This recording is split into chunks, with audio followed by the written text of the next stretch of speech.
ज्या कोणाला भजनाचा कार्यक्रम ऐकायचा असेल त्यांनी ते त्याला बसायला बसण्याची व्यवस्था केलेली आहे, ते बसू शकता येऊन आतमध्ये. ज्या कोणाला भजनाच्या कार्यक्रमाला ऐकायला बसायचं त्यांनी बसून घ्या. आतमध्ये बसण्याची व्यवस्था केलेली आहे. आता लवकरच बरोबर 7:30ला भजनाचा कार्यक्रम सुरू होईल, तर सगळ्यांनी त्याचा लाभ घ्यायचा आहे.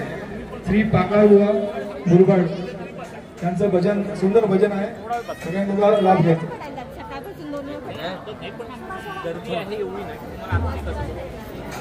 हॅलो, श्री स्वामी समर्थ. सगळ्या सेवेकरी जरा नम्र विनंती आहे, सगळ्यांनी सहकार्य करायचं आहे. कृपया सगळ्यांनी लाईनीमध्ये या. प्रसाद सगळ्यांना अर्धा तासामध्ये लाईन सगळी खाली होईल. कुणी घाई करू नका, लाईन मध्ये या. त्यांना भजनाचा कार्यक्रम ऐकायचा असेल त्यांनी आतमध्ये येऊन बसून घ्यायचंय. ज्याला भजनाचा कार्यक्रम बसायचं